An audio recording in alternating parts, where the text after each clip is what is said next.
Today is October 19th, 2025, and this is our weekly update on the ongoing war between Israel and the Hamas terror organization in the Gaza Strip, as well as against other terror entities around the Middle East. Shalom, my friends. It's Akiva Gersh with Israel in 5, where we give you everything Israel in 5 minutes. Please like and subscribe. If you have any questions, want to keep the conversation going, please do so below in the comments. While there technically still is a ceasefire in place between Israel and Hamas, and there's no active fighting currently, there are certain things happening which are causing great stress to that ceasefire and will possibly cause that ceasefire to fall apart.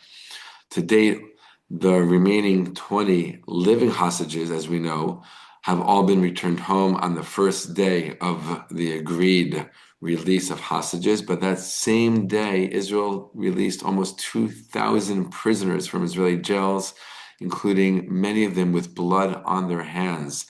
That same day, the bodies of hostages who were killed on October 7th were killed or died in captivity in the Gaza Strip were supposed to be released as well. And to date, only 12 of the remaining 28 have been handed back to Israel. This is a serious violation of the ceasefire. Israel is acting with patience, but that patience is not going to last forever. Last night, 2 more bodies were released, were handed back to Israel. One has been identified as a resident of one of the Gaza Strip border communities, and the other one is still undergoing identification. Israel is very, very upset at this ceasefire violation and looks at it as a possible cause for the ceasefire not to take hold. In addition to that, Hamas terrorists have been coming back onto the streets throughout the Gaza Strip and terrorizing Palestinians. And we know that over 30 Palestinians have been executed publicly on the streets of the Gaza Strip since the ceasefire took place, also a major violation of the ceasefire. And President Trump of the US has stated that if Hamas doesn't stop this terror and this killing of Palestinians in Gaza, then someone will have to go in and kill them.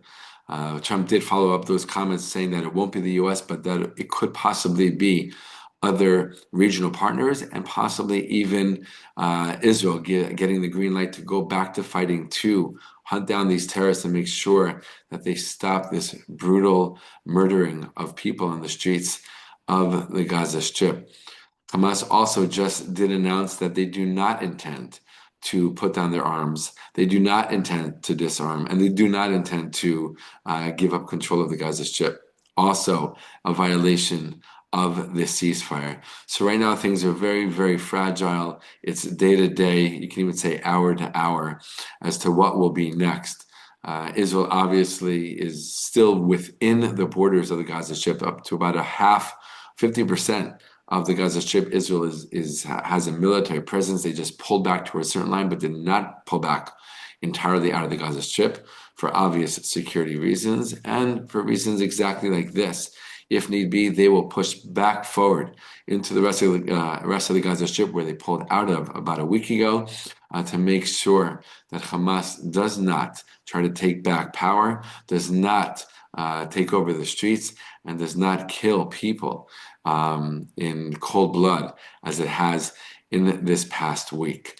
So all eyes are on the Gaza Strip, are on Hamas and their next moves to see if the ceasefire will hold. If it doesn't, it's because of the actions that they are taking right now and the things that they are not agreeing to. And not only the US, but other regional partners who are part of this deal, like Egypt and Qatar and Turkey, are very, very worried about this deal and want to see it hold, but know that it really is up to Hamas and in the hands of Hamas. In other fronts, in this ongoing war, we don't talk about it so much these days, but still, Hezbollah, while a much weaker threat from the north in southern Lebanon, still exists as a threat.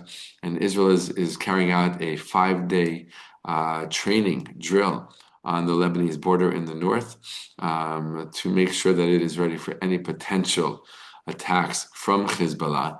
And of course, eyes are always on Iran. And there's been a lot in the Israeli news lately of Iran rebuilding its arsenals, rebuilding its capabilities to send ballistic missiles to Israel. And Israel, for sure, is not only getting ready, but prepared for any potential bad move by Iran. And who knows, possibly even launching a strike against Iran before Iran can strike Israel. So still a lot of things happening in this war, even with this ceasefire.